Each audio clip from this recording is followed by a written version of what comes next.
Hey everyone, welcome to another video. Today we're going to talk about issue number 8 of X Factor From the Ashes, is part 5 off the X-Manhunt written by Mark Russell.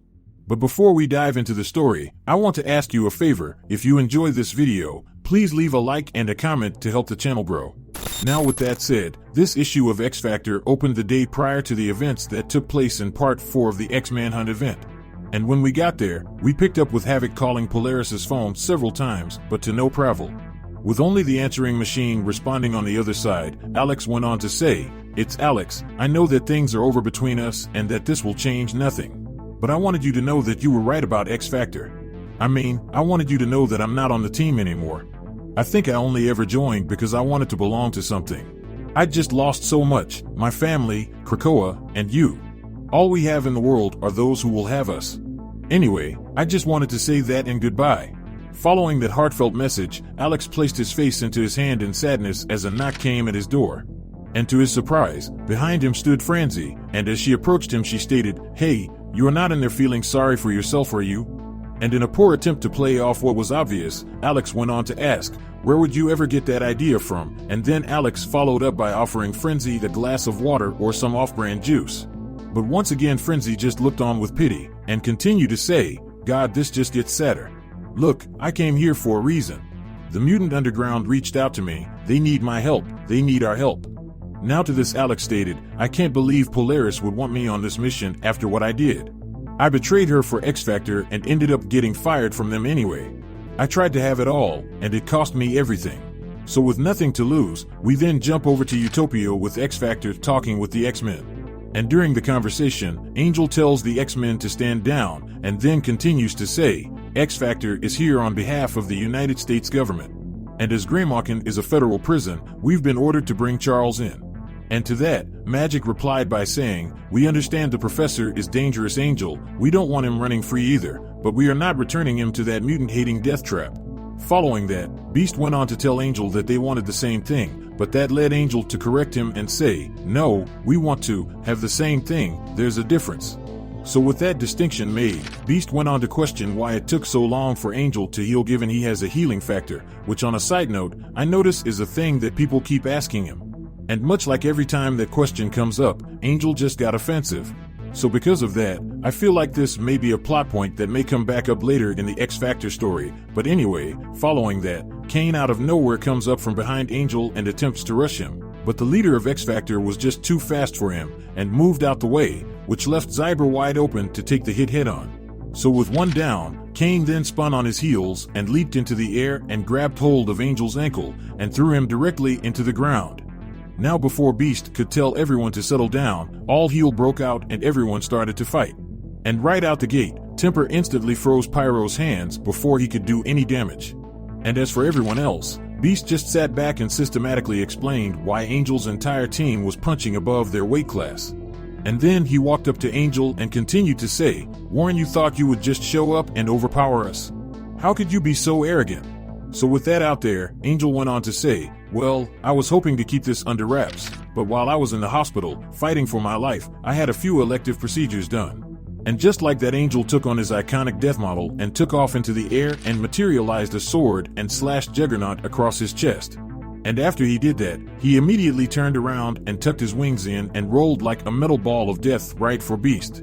But lucky for our blue friend, Magic was there for the save and created a portal to get him out of dodge.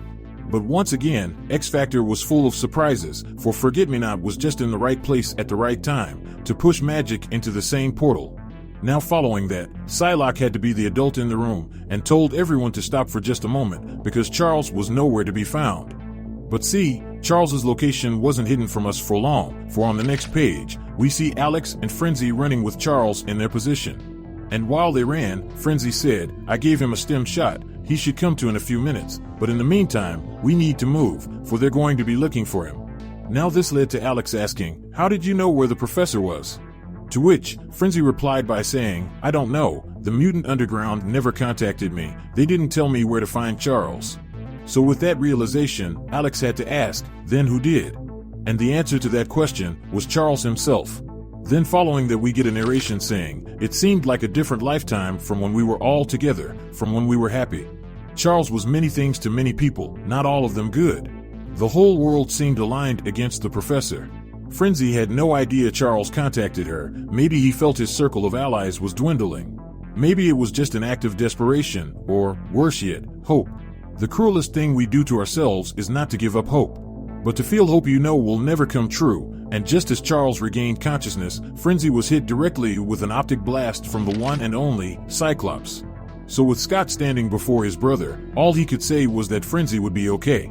And at that moment, the narrator continued to say, "And there is nothing that better symbolizes how much you've lost in the face of someone who used to love you," as Cyclops himself told his brother to stand down or not, because this was something Scott had to do.